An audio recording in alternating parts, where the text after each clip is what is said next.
Hello everyone, welcome you all once again at Lokesh sir unlimited study zone. आज हमें पढ़ना है अपना टॉपिक एनर्जी इन इंडक्टर। मतलब यदि हम किसी इंडक्टर को करंट फीड करते हैं तो उसमें एनर्जी स्टोर होती है, तो वो हमें एनर्जी का डेरिवेशन निकालना है। इंपॉर्टेंट है, थोड़ा सा डिफिकल्ट है, इसलिए इसको अच्छे से समझिएगा। ओके, सो हेडिंग डालिए एनर्जी इन द इंडक्टर। तो यदि आप किसी इंडक्टर को चार्ज करते हैं, करंट यदि इंडक्टर को भरते हैं तो कैसी उसकी एनर्जी निकलेगी। ओके, सपोज बेटा ये हमारे पास एक इंडक्टर है, इंडक्टर कॉइल है, और हर एक कॉइल की एक प्रॉपर्टी होती है दैट इज कॉल्ड उसका सेल्फ इंडक्टेंस। मान लो इस कॉइल का self inductance is capital L, इस कॉइल का self inductance capital L. Okay, इसमें आपने एक सोर्स ऑफ ईएमएफ लगाया, सोर्स ऑफ ईएमएफ कितना लगाया, ई। ओके, इसमें एक आपने सोर्स ऑफ ईएमएफ लगाया। A source of EMF E is used to establish a current I, establish a current I through a conductor। तो देखो भाई, स्टार्ट में क्या हुआ होगा, शुरुआत में तो डीसी करंट है तो स्टार्ट हुई होगी जीरो से, क्योंकि डीसी बैटरी लगी हुई है, तो एकदम से तो करंट आई पे पहुंच नहीं गई होगी। शुरुआत में करंट जीरो रही होगी, धीरे धीरे धीरे धीरे जाके करंट मैक्सिमम पहुंची होगी आई नॉट तक या आई तक। तो एक करंट में मान लेता हूं कि करंट आई किसी टाइम पे फ्लो हो रही है, किसी टाइम पे करंट क्या हो रही, फ्लो आई। और जो आई की जो वैल्यू है वो मिनिमम वैल्यू जीरो है और मैक्सिमम वैल्यू क्या है, मान लो बेटा आई नॉट। बेटा आ रहा समझ में, मिनिमम वैल्यू करंट की स्टार्ट हुई थी जीरो से और मैक्सिमम वैल्यू क्या हुई है, आई। ओके, अब बच्चों आपको पता है कि जैसे ये सर्किट में करंट भेजता है तो ये जो कॉइल है ये इसकी करंट जाने का सपोर्ट करती है कि अपोज करती है, बताओ। गलत भाई, करंट जाने का अपोज होता है ना, यहां से करंट जाने का क्या करती है, मना करती है ना। भूल गए आप लोग, सब कुछ भूल गए क्या भाई। करंट जाती है तो ये अपोजिट डायरेक्शन में ईएमएफ जनरेट करता है, करंट की वजह से फ्लक्स बढ़ता है और वो फ्लक्स बनने का क्या करता है, अपोज करता है। तो कल ही पढ़ते आ रहे अपन कि ये यहां से इसके जाने का क्या करता है, अपोज करता है। और उसी अपोज करने के लिए इसको जबरदस्ती मैग्नेटाइज करने के लिए क्या करना पड़ेगा, वर्क डन। क्या करना पड़ेगा, वर्क डन। वही वर्क डन हमें निकालना है कि इसको कंप्लीटली कॉइल के अंदर फ्लक्स को सेट करने के लिए, ओके, एक यूनिफॉर्म फ्लक्स लाने के लिए कितना वर्क डन करना पड़ेगा। So I am reading once again, a source of EMF is used to establish a current I through a coil of self inductance L, through a coil of self inductance L, show that the work done by the source of build up the current I is equals to half L I square. आपको show करना है कि इस source के द्वारा current I को build करने के लिए, करंट बेटा आई नॉट है ना, करंट आई नॉट, तो जीरो से लेके आई नॉट तक करंट को बिल्डअप करने के लिए जो वर्क डन होगा आपको शो करना है कि that work done is equals to half L I naught का स्क्वायर, क्योंकि मैक्सिमम करंट कितनी है, आई नॉट, मैक्सिमम करंट कितनी है, आई नॉट। क्लियर हो गया। तो ये डेरिवेशन है, इसको करना है। आइए देखते हैं, ये करंट आई इसमें किसी समय पे जा रही है। वैसे मेरा मन कर रहा है स्मॉल ले लूं, क्योंकि जब तक बदल रही तब तक स्मॉल लिया जाता है, बट कोई दिक्कत वाली बात नहीं है। अगर आगे जरूरत होगी तो हम चेंज कर देंगे।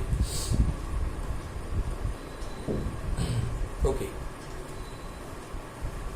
Let's see.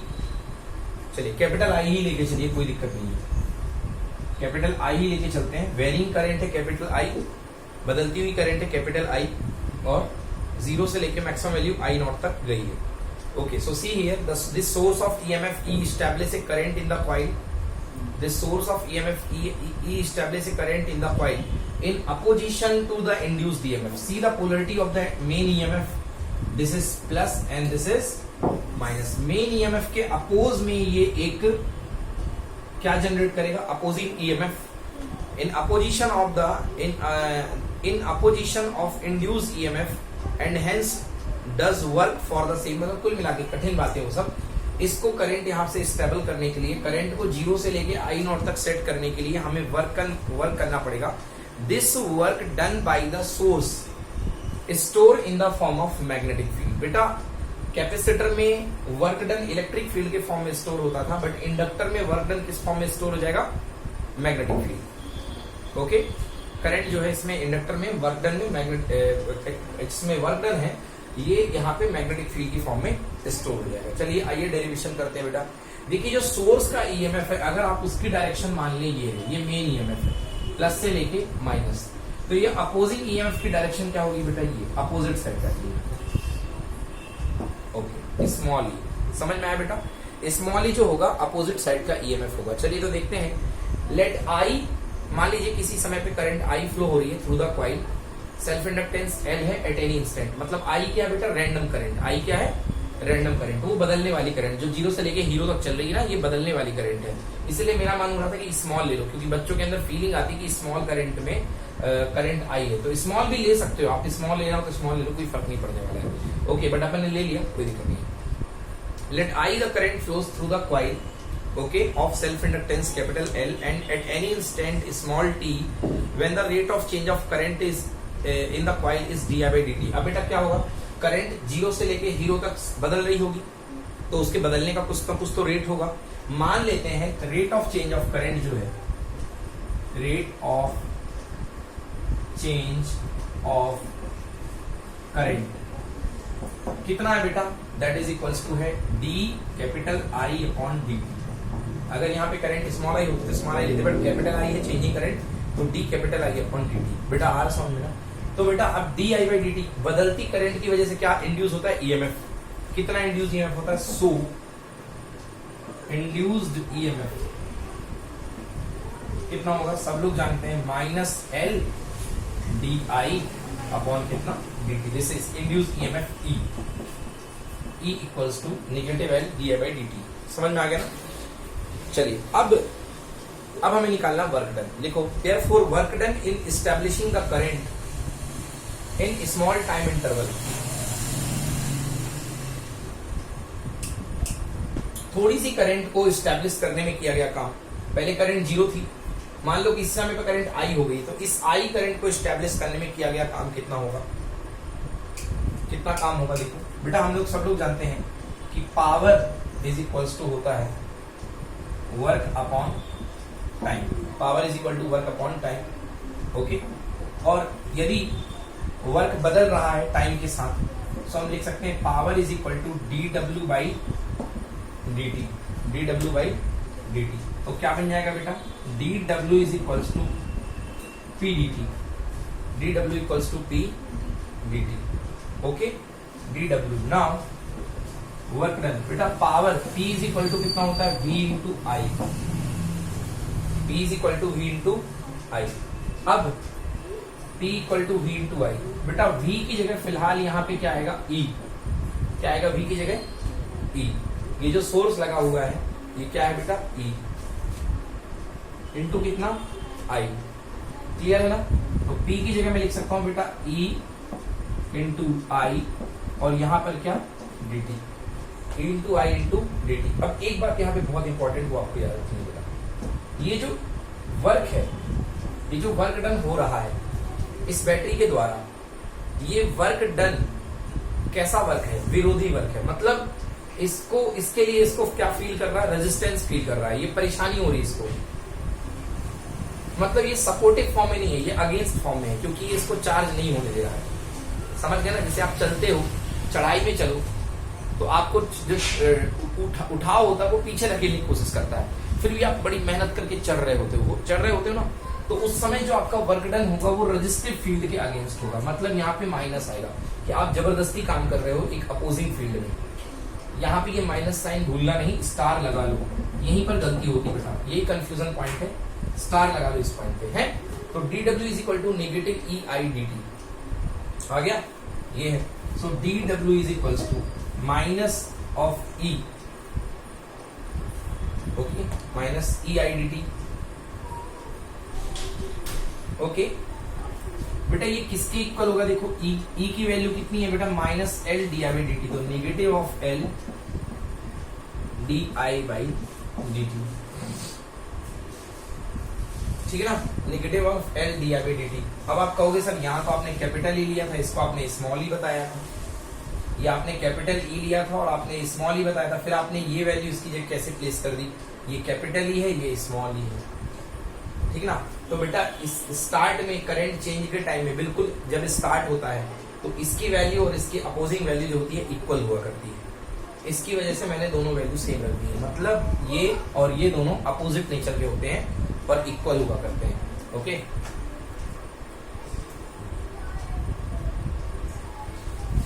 या यदि उस कंफ्यूजन को अवॉइड करना हो, तो एक चीज मैं आपको और बता देता हूँ, यदि उस कंफ्यूजन को आपको अवॉइड करना हो तो आप स्टार्टिंग से ही यहाँ पे स्मॉल ई लेके चल सकते हो। ये एग्जैक्टली इसके इक्वल होगा बेटा अपोजिट साइड में, क्योंकि दो टर्मिनल के बीच में दो पोटेंशियल तो हो नहीं सकते हैं, होएगा तो एक ही पोटेंशियल। तो जितना L D I by D T इसके ऊपर जनरेट होगा वो L D I by D T इसके ऊपर जनरेट होगा, क्योंकि टर्मिनल तो दोनों सेम है ना बेटा। ये देखो इसने कितना जनरेट किया L D I by D T, और ये क्या है ई है, बट फर्क क्या है, इसका पॉजिटिव निगेटिव यहाँ है और इसका पॉजिटिव निगेटिव कहाँ होगा, ये होगा। समझ में आए? तुम क्या लिखते हैं कि E is equal to minus of L D I by D T, ये जो जनरेट कर रहा है वो that is equal to L D I by D T. तो दोनों टर्मिनल तो सेम है, ये E equal to L D I by D T, ये इसके अपोजिट है। तो इसकी वैल्यू जो होगी यदि इसके सेंस में ली जाए तो यहाँ पे एक माइनस साइन आ जाएगा, तो कैपिटल ई की जगह हम लिख सकते हैं minus L D I by D T. जो ई जनरेट होगा वो minus L D I by D T generate होगा। Now multiply by D T, तो dt से dt कैंसिल हो गया बेटा, माइनस से माइनस प्लस हो गया। So dw is equal to capital L और di, कैपिटल L और di, d is equal to capital L और di हो गया। नाउ यहाँ पे करंट वेरी हो रही है L di। अब हमें निकालना है टोटल वर्क डन। ओके, तो टोटल वर्क डन करंट कहाँ से कहाँ तक सेट करी हमने करंट सेट करी है 0 से लेके I नॉट तक। करंट कहाँ से कहाँ तक सेट करी है 0 टू I नॉट। तो लिखिए total work done to increase the current from 0 to zero. 0 to zero मतलब 0 to I not.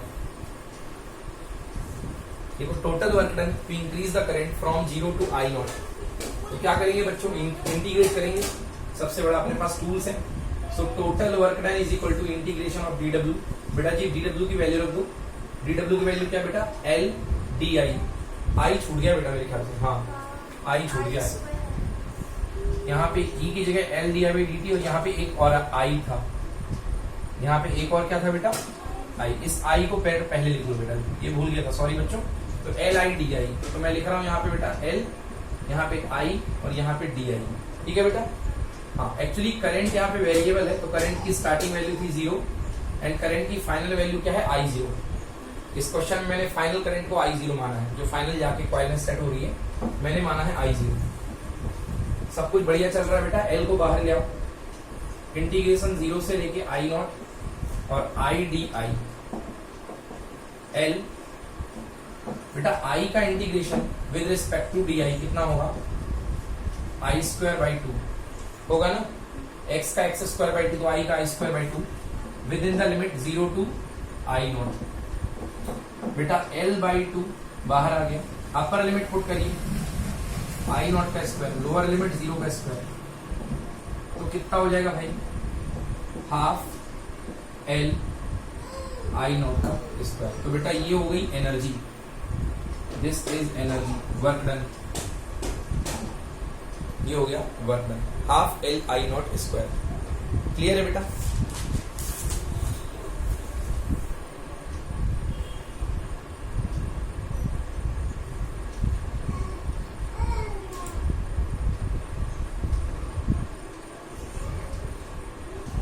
So you say this is the amount of work done to magnetize the coil, to magnetize the coil with an amount I0। अगर आप constant current I not flow करना चाहते हैं अपने coil में तो इस तरीके का, this is called work done, ये होगा। Fine, okay okay guys, next topic देखिए म्यूचुअल इंडक्शन, MUTUAL इंडक्शन। तो बच्चों म्यूचुअल इंडक्शन के आगे जाने के पहले म्यूचुअल का मतलब समझ लो। म्यूचुअल का मतलब क्या होता है पड़ोसी। म्यूचुअल का मतलब क्या होता है पड़ोसी, मतलब पड़ोसियों की वजह से जो इंडक्शन होती है वो that is called mutual induction. मैं आपको एक एग्जांपल देता हूँ। मान लो आपका एक घर है और ये आपके पड़ोस का घर है, आपने एक जोरदार बॉम्ब फोड़ा अपने घर में, बगल में अपना घर, आप तो निपटे ही गए, ये बात तो सही है। बगल में खटिया लगी हुई थी, उसमें कोई लेटा हुआ था, वो भी निपट गया साथ में, क्योंकि आपने बाउंड्री में बॉम्ब फोड़ा है। मतलब आप हरकतें करो अपने यहाँ और फल मिले दूसरे के यहाँ, तो इसको क्या बोलते हैं अपन म्यूचुअल इंडक्शन। समझ में आया ना। ऐसा ही कुछ होने वाला है म्यूचुअल इंडक्शन में। देखिए होगा क्या बेटा, ये आपके पास एक प्राइमरी कॉइल होती है, this is called primary coil. We denoted this coil by P with the name P। Okay, suppose the coil having total N1 turns. How much? N1, capital N1 turns total. And in nearby there is second coil. यहाँ पे neighbour में एक दूसरी coil रखी हुई है, second coil. That consist of N2 turns. That consist of N2 turns. बेटा तुमने यहाँ पे क्या रखा है? तुमने यहाँ पे एक सोर्स लगाया, एक की लगी है, और ये आपने एक बैटरी लगा रखी है. अभी आप बच्चे हो इसलिए मैं डीसी लगा रहा हूँ, बड़े हो जाओगे थोड़ी देर में तो मैं एसी लगाऊंगा, बार बार करंट बदलेगी. अभी होगा क्या बेटा, जैसे ही आप स्विच ऑन करोगे तो करंट स्टार्ट हो जाएगी. करंट शुरुआत में कितनी रहेगी? 0. फिर जाके बन जाएगी I zero, 0 to maximum, 0 to maximum. शुरुआत में कम रही होगी, 0 से लेके क्या बन जाएगी? हीरो. अब बेटा जैसे ही करंट जाएगी तो आपको पता है फाई इज प्रोपोर्शनल टू आई. जैसे जैसे करंट राइज होती है वैसे वैसे फ्लक्स भी राइज होता है. तो बेटा पहला फ्लक्स इससे क्या होगा? देखो छोटा सा, नन्हा सा. यस और no?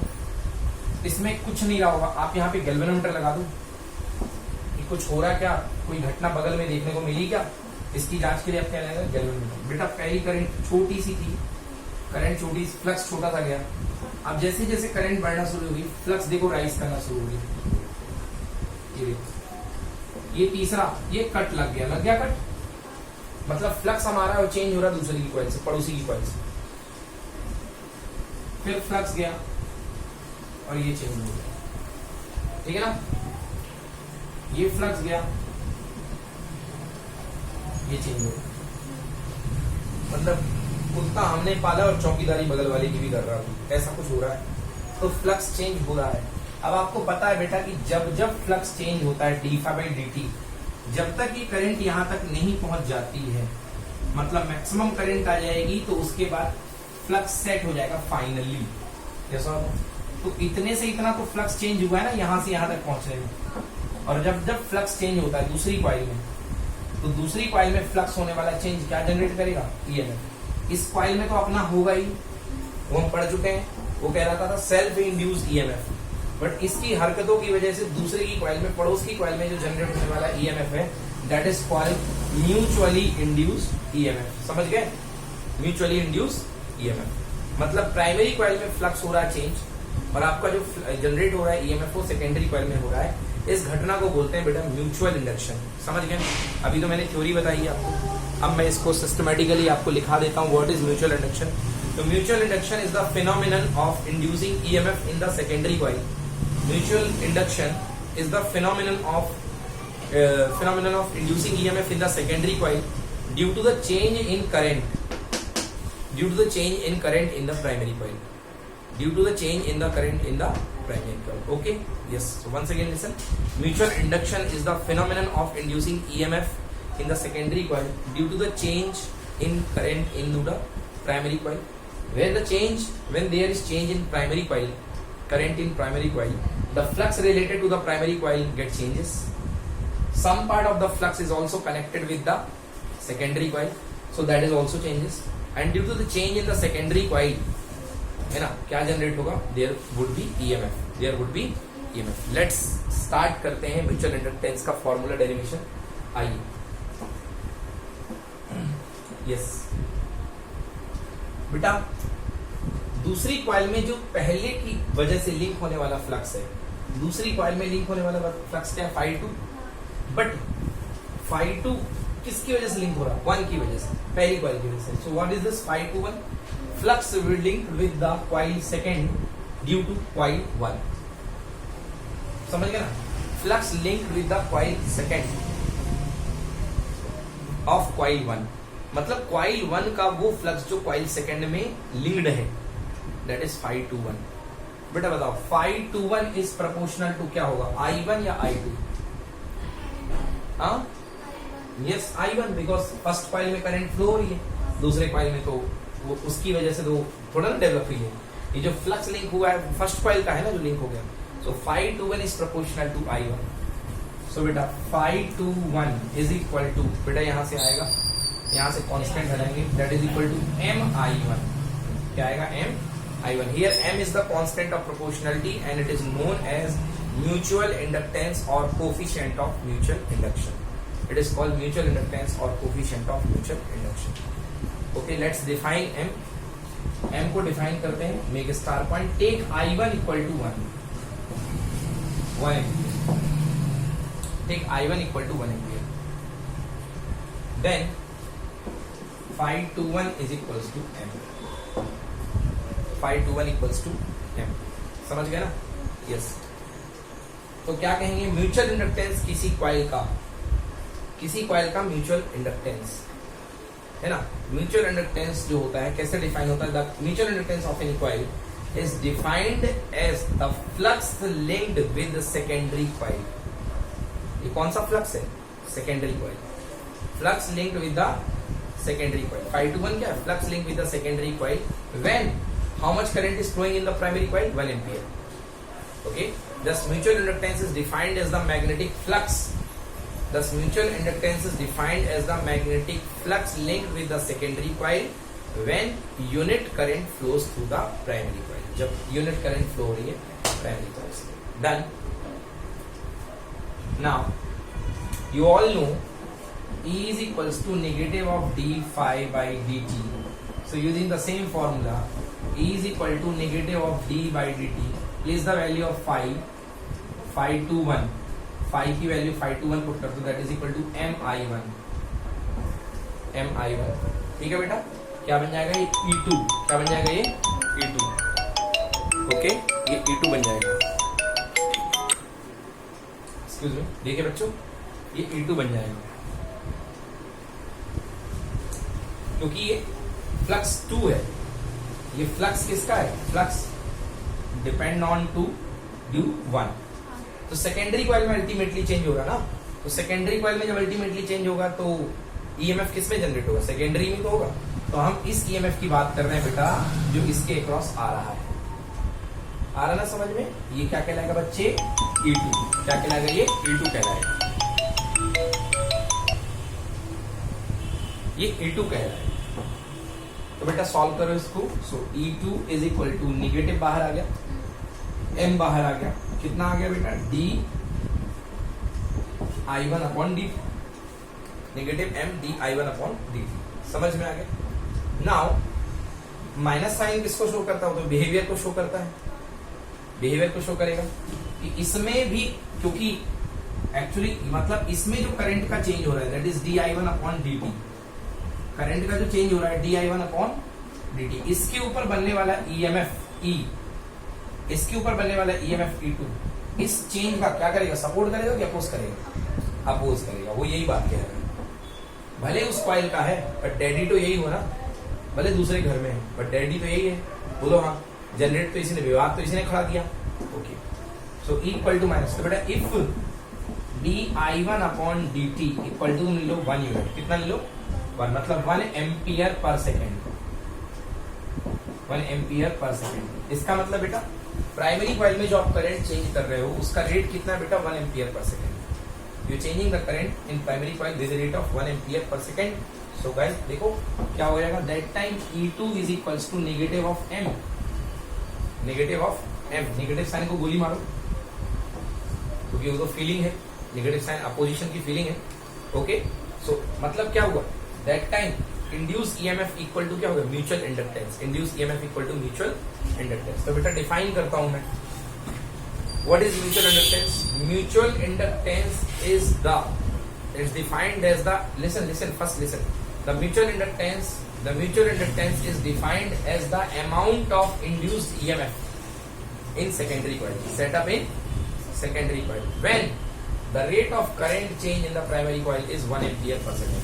When the rate change in the primary coil is 1 ampere per second. Okay, done. So thus mutual inductance is defined as the induced EMF in the secondary coil when the rate of change of current in the primary coil is 1 ampere per second or unity. ठीक है, पक्का clear हुआ? Note कर लो। Okay, SI unit you know is Henry. SI unit is Henry. Okay, SI unit is Henry. Write the next question. Define 1 Henry. Define 1 Henry. So actually we got 2 formula and by the help of 2 formula हम define कर सकते हैं Henry. SI unit Henry. Define 1 Henry mutual inductance. Okay. देखिए वैसे self inductance की भी unit Henry ही थी, तो यहाँ पे अब क्वेश्चन वाले को बताना जरूरी होगा कि आप जो डिफाइन कर रहे हो सेल्फ इंडक्टेंस और म्यूचुअल इंडक्टेंस, सॉरी 1 हेनरी जो डिफाइन करने वाले हो, आप क्या डिफाइन करने वाले 1 हेनरी, वो in the terms of self inductance बताना चाहते हो कि वो in the terms of mutual inductance बताना चाहते हो, ये बात आपको क्वेश्चन देने वाले को बताना पड़ेगा। सी है नाउ बेटा क्या डिफाइन किया मैंने, 521 is equal to m into I1, ये सॉल्व तो m इज इक्वल टू क्या आ गया 521 अपॉन कितना I1। अब इफ 521 इक्वल टू ले बेटा 1 वेबर और I1 इक्वल टू ले लिया कितना बेटा 1 एम्पियर, तो बेटा यहाँ भी 1 प्लेस कर दो और यहाँ भी 1 प्लेस कर दो, 1 अपॉन 1 कितना हो गया 1, तो m की वैल्यू किसके इक्वल आ गई बेटा 1 के इक्वल, m की वैल्यू आ गई 1 के इक्वल, m की वैल्यू आ गई 1 के इक्वल। क्लियर हुआ? यस। तो क्या सीखने को मिल रहा है? सीखने को ये मिल रहा है कि यदि सेकेंडरी कॉइल में लिंक होने वाला फ्लक्स 1 मीटर है, सेकेंडरी कॉइल में लिंक होने वाला फ्लक्स कितना है 1 मीटर, जबकि आप प्राइमरी कॉइल में कितनी करंट फ्लो कर रहे हो 1 एम्पियर। ओके, तो उस समय म्यूचुअल इंडक्टेंस कहलाएगा कितना 1 हेनरी। क्या कहलाएगा 1 Henry. So I said, I repeat, mutual inductance is said to be 1 Henry when 1 ampere current in the primary coil links a magnetic flux of 1 Weber in the secondary coil. Mutual inductance is said to be 1 Henry. अच्छा याद रखना, mutual inductance एक combined property है। Self inductance अकेली coil के लिए था, but mutual inductance दोनों कॉइल के लिए है। समझ गया ना? तो ये साझेदारी वाली प्रॉपर्टी है। So mutual inductance is said to be 1 Henry when 1 ampere current in the primary coil links a magnetic flux of 1 Weber across the secondary coil. Note करिए इसको. Okay, so one more definition we can make by this formula बेटा, यहाँ से equal to m di1 upon dt, है ना? क्या पढ़ा बेटा अपन ने?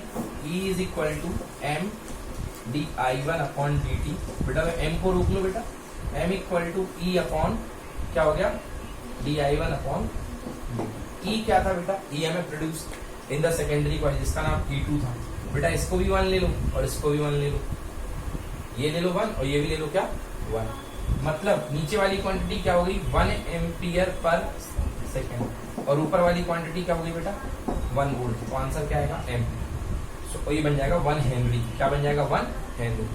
मतलब mutual inductance is said to be 1 henry when a unit ये rate of change of current, मतलब 1 एम्पियर पर सेकेंड का rate of change of current कितना ईएमएफ इंड्यूस कर दे सेकेंडरी कॉइल में 1 वोल्ट, कितना ईएमएफ इंड्यूस कर दे 1 वोल्ट। अगर आप प्राइमरी कॉइल में 1 एम्पियर पर सेकेंड का रेट ऑफ चेंज करते हो करंट का and that induces a voltage that induces EMF of 1 volt, this means the mutual inductance is equals to 1 henry. Clear हुआ?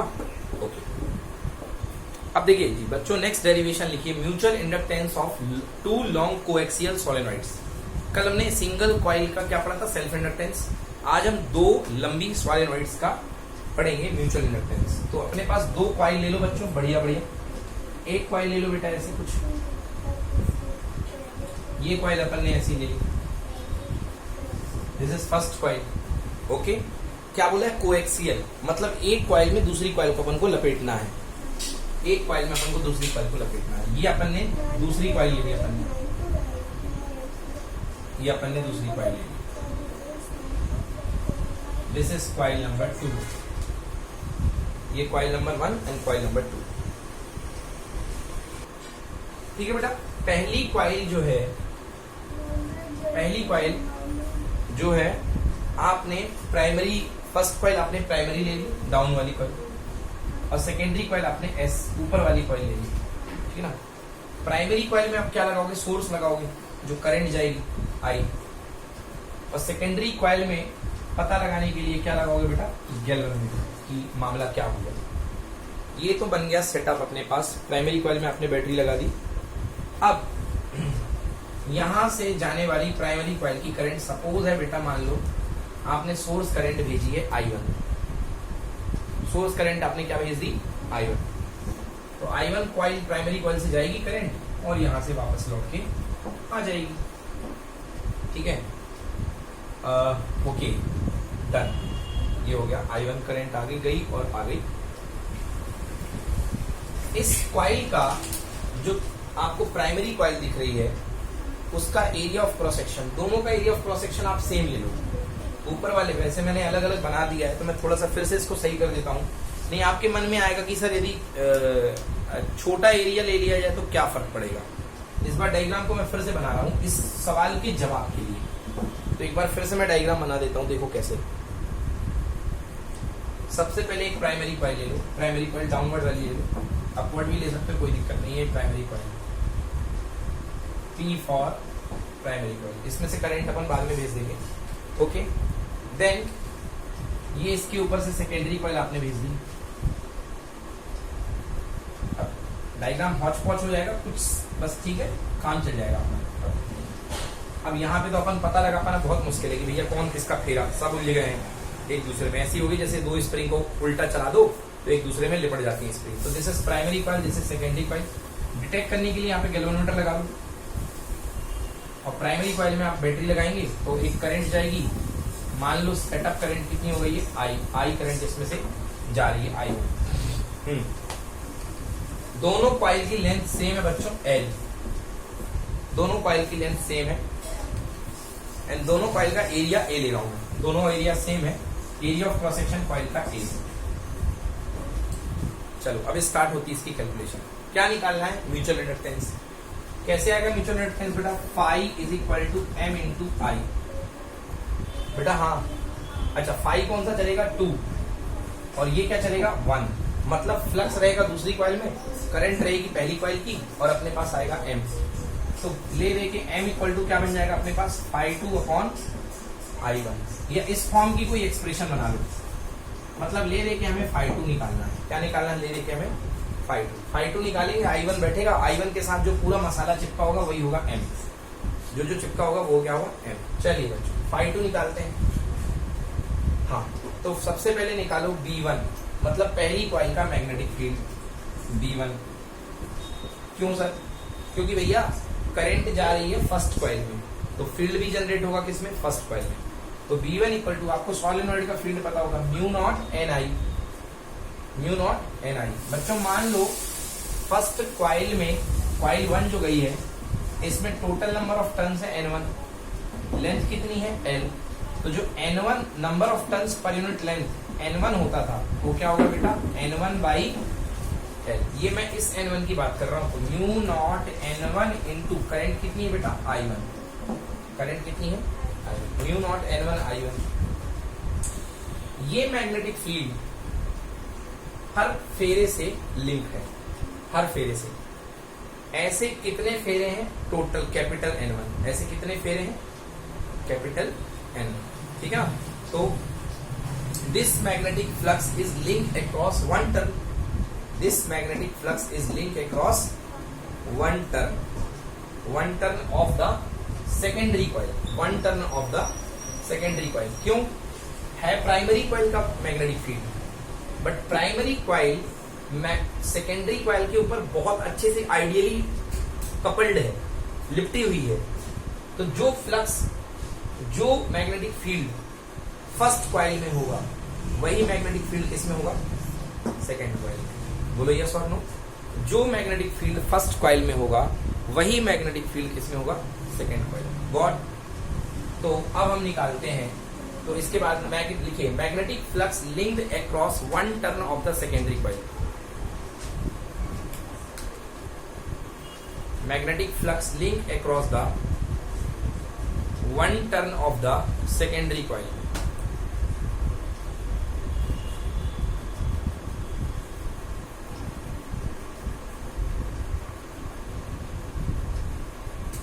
हाँ बेटा देखो, magnetic flux link across the one turn of the secondary coil. We can write it phi to 1. Flux linked with second of 1 equal to magnetic field किसका बेटा, B1 का। Area किसका बेटा, दोनों कॉइल का एरिया तो सेम है, तो B1 इंटू ए, B1 इंटू ए। बेटा इसके हर टर्न का फ्लक्स कितना है, देखो बेटा mu naught N1 into I1 multiplied by A. Yes और नो। ये हो गया 5 to 1 बेटा I can write 521 equal to, बहुत ध्यान से देखना बेटा, म्यू नॉट N1 को लिख सकता हूं मैं बेटा कैपिटल N1 अपॉन क्या बेटा L, हाँ, इंटू A इंटू कितना बेटा I1। ये फ्लक्स जो आया है, ये लिंक फ्लक्स जो आया है, ये सेकेंडरी कॉइल के एक फेरे का है कि सारे फेरे का है? एक का है। और सेकेंडरी कॉइल में टोटल ऐसे कितने फेरे हैं? मान लो N2, कितने फेरे हैं? N2। तो total magnetic flux, this is पर टर्न, फ्लक्स 21 पर turn. Now total flux linked with secondary coil, तो सेकेंडरी कॉइल में अगर N2 टर्म्स हैं, टोटल N2 टर्म्स हैं, जब एक फेरे के साथ इतना है, तो N2 टर्म्स के साथ टोटल फ्लक्स कितना होगा? 5 because of 1, total flux equal to mu naught N1 A I1 upon L multiplied by कितना बेटा? N2। इस वन नो, इसको यदि अरेंज करके आप बेहतरीन तरीके से लिखो बेटा, L सॉरी बेटा स्मॉल l 521 इक्वल्स टू, बेटा अरेंज करके लिखो इसको, तो mu naught N1 N2 A upon L multiplied by कितना बेटा? I1। बेटा इसको दे दो इक्वेशन नंबर 1, इक्वेशन नंबर 1। अब आप एक बात जानते हो म्यूचुअल इंडक्टेंस के लिए डेफिनेशन में कि 521 इज इक्वल्स टू Mi1, होता है कि नहीं होता है? बट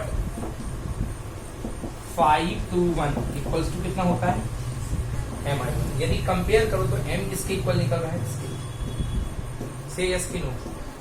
M इसके इक्वल निकल रहा है, तो M कंपेयर करने से इसको सेकेंड मान लो, so by comparing M equals to कितना आएगा? यहां लिख देता हूं रफ करके, कंपेयरिंग करने पर M इक्वल्स टू, बेटा लिख रहा हूं mu naught N1 N2 A upon L, mu naught N1 N2 A by कितना? L। बोलो आया समझ में ना? Mu naught N1 N2 A by L। बेटा यदि आप चाहें तो L का मल्टीप्लाई कर दें ऊपर, L का क्या कर दे? मल्टीप्लाई, तो mu naught N1 N2 A into L, एक L का नीचे किया तो नीचे हो जाएगा L स्क्वायर को लिख सकता हूँ L इंटू L। बेटा ये क्या बन जाएगा? स्मॉल N1, और ये क्या बन जाएगा बेटा? Small N2। तो एक फॉर्मूला और बन के आ गया, capital M equal to mu naught small N1 small L2 A into L। Note करो, ये फाइनल फॉर्मूला है, mu naught small N1 small N2 A into L। A into L को भी लिख सकते हैं, yes, volume of the coil, है ना? बट एक्चुअली कॉइल जो होती है बीच में खोखली होती है, तो इसको वॉल्यूम लिखने में मजा नहीं आएगा, इसलिए A इंटू L भी सही है। वैसे आपका कंसिडरेशन गलत नहीं है, A इंटू L भी होता है फिजिक्स में, ओके।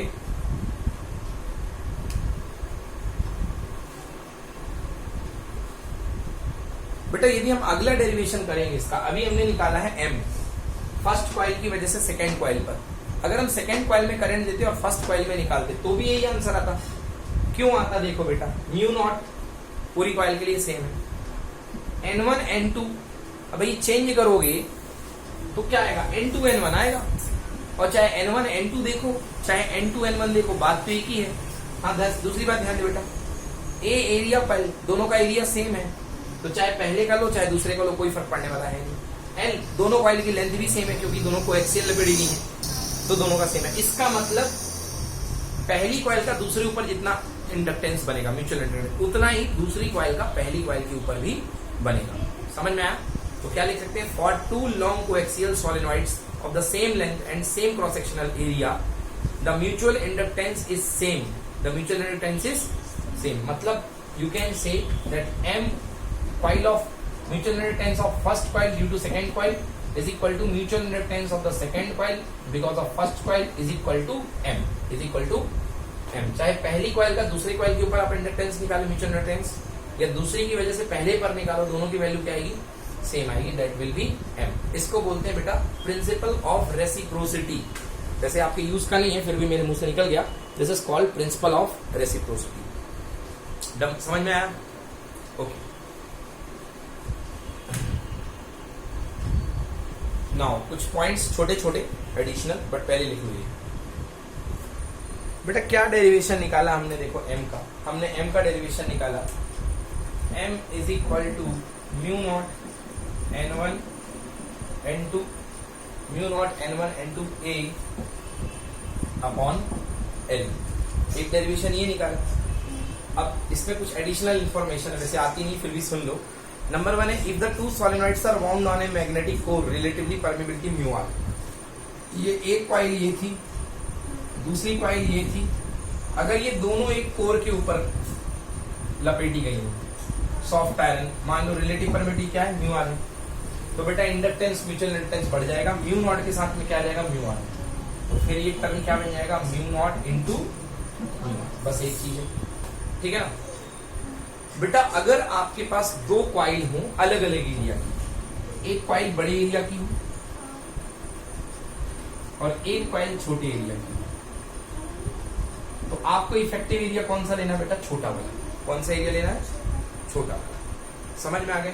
तो फॉर्मूला क्या बनेगा, मान लो ये बड़ी वाली रेडियस है R1 और छोटी वाली रेडियस है क्या, R2, तो कॉइल का क्रॉस सेक्शन क्या बनेगा, सर्कुलर, तो एरिया क्या बनेगा बेटा, पाई R2 स्क्वायर, क्या बनेगा, पाई R2 स्क्वायर। तो बेटा फॉर्मूला देखो, m equal to mu naught, मैंने म्यू आर हटा दिया, हवा भरी है बीच में, n1 n2 a, a means क्या आएगा बेटा, पाई R2 स्क्वायर अपॉन कितना बेटा, आया ना समझ में।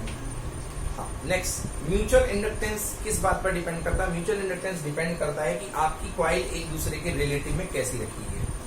देखो जैसे ये कॉइल ये है, इसके ऊपर आपने दूसरी कॉइल ऐसे लपेट दी, तो म्यूचुअल इंडक्टेंस मान लो M1 आएगा। बट आपने यदि मतलब क्योंकि एक फ्लक्स आएगा, बहुत सारा फ्लक्स इसका लिंक हो रहा होगा, बट यदि आपने दूर दूर कॉइल रखी है तो क्या इसका पूरा फ्लक्स इसमें जाएगा, नहीं जाएगा।